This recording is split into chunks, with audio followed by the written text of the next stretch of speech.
unfamiliar territory. Fishing stood for a world of things they knew and recognized, things that made sense and that they understood. Boats and nets and fish. But not so fast, according to this story. Fishing might seem easy, but there are some problems with their plans. First of all, they can't find any fish. They fished all night and not a single thing gets stuck in their net. I think that's pretty bad luck, probably. And I don't know, maybe they expected the nets to fill themselves, but that just doesn't happen, and they're left tired and empty-handed at dawn. So imagine that. They've run away from what's completely unexplainable to them, to the thing that seems normal. They get on this boat and they go fishing, and nothing. And they're holding these nets in their hands at dawn, wondering what to do next. And they look out on the beach, and they see a stranger standing there watching them. And all of a sudden that stranger points at them and waves and calls out, almost mockingly, I think, "Hey, have you caught anything yet?" Now I don't know what they were thinking at that moment. They definitely didn't know it was Jesus. So they must have been feeling a little bad. They must have been wondering, oh gosh, everybody knows we failed at fishing for people. And now everybody in town is going to know that we can't fish for fish either. They must have felt like failures.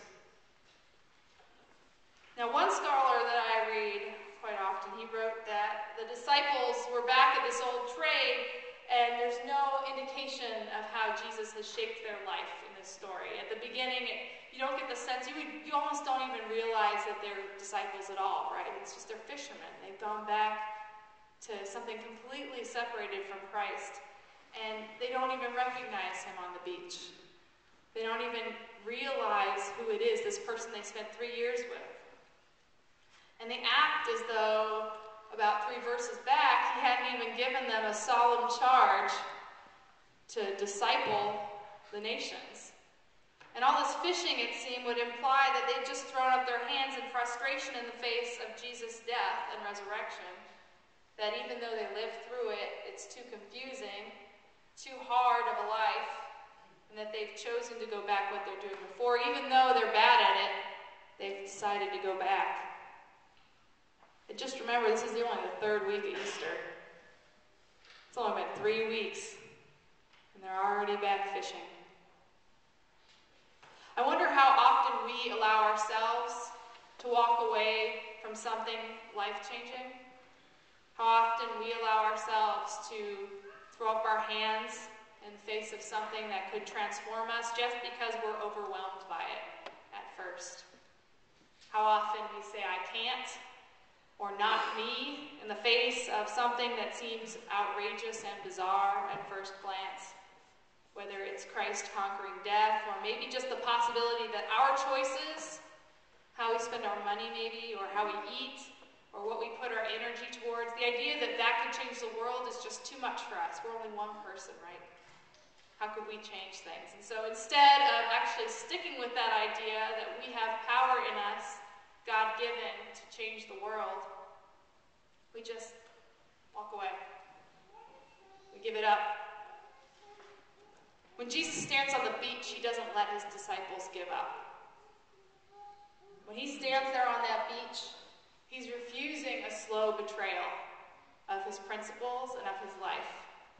He calls them back, right? He stands on the beach and calls his children back to them. He pursues them, even as they run away to Galilee and abandon him for fishing. And what's more, he offers them a gift in the midst of their abandonment. He gives them a full catch. They're standing on the beach. Well, they're standing in the boat. They don't know who this is, and he gives them a full catch, 153 fish. That's a lot of fish. So full that they can't even bring their nets in to the boat. And that's when they realize that Christ hasn't given up on them, even though he gave up on them. Even though they gave up on him, I'm sorry. The Lord, who never took a vacation from them, is standing on the beach, offering them something that they could recognize, a simple meal and a full catch. And in that moment of recognition, Peter, without stopping to think, finally throws himself at Jesus.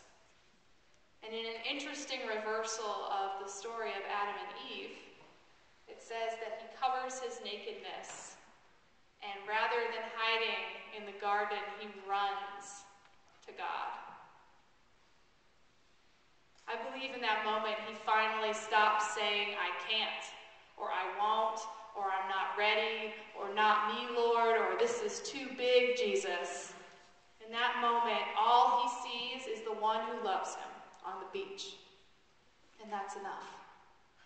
And I love this scripture because in it I recognize the truth that God desires nothing more than to gather us all to him, to bring back the lost. Not just those who haven't heard the good news before, but even lost disciples. That's us. Those of us who turn away and turn back and turn away and turn back to God. Even the ones who know the message and are afraid of what it means. That same Lord calls them out of their fear and onto the beach, loving them into the Christians they're made to be, despite their brokenness and despite their inadequacy and despite the fact that they're so quick to give up on the good news.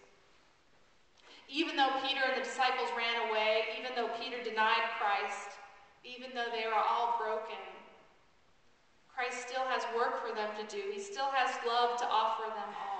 When Christ asks Peter, do you love me?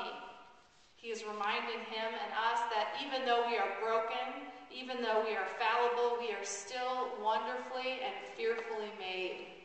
We are God's hands and feet, God's graced people, and before we were broken, we were made for good. That we were made like Peter to feed my sheep and to follow, which is at the heart of Christ's message on the beach. And here's the kicker of the message, that when we are at our most vulnerable, when we are sitting in a boat as far away as we can get from Jesus Christ, doing the opposite of what God intended for us, that's when Jesus shows up. That's when he comes to us on the beach and calls us back. That's when he pursues us with his great love and stands and bids us to join him in a fellowship that makes sense when everything else doesn't. Rather than scolding us for our apostasy, Christ has one question for us. Do you love me? That's all. And if you say yes, one simple command. Follow me. When we are undone by a world around us, perhaps we can take comfort in the fact that all that Christ asks of us is that we love and follow him. We aren't expected to break any new ground here. All we're supposed to do is follow the one who did it first, to listen to the one who bids us come, and to look for Christ where Christ can be found among us. Good news for the people of God.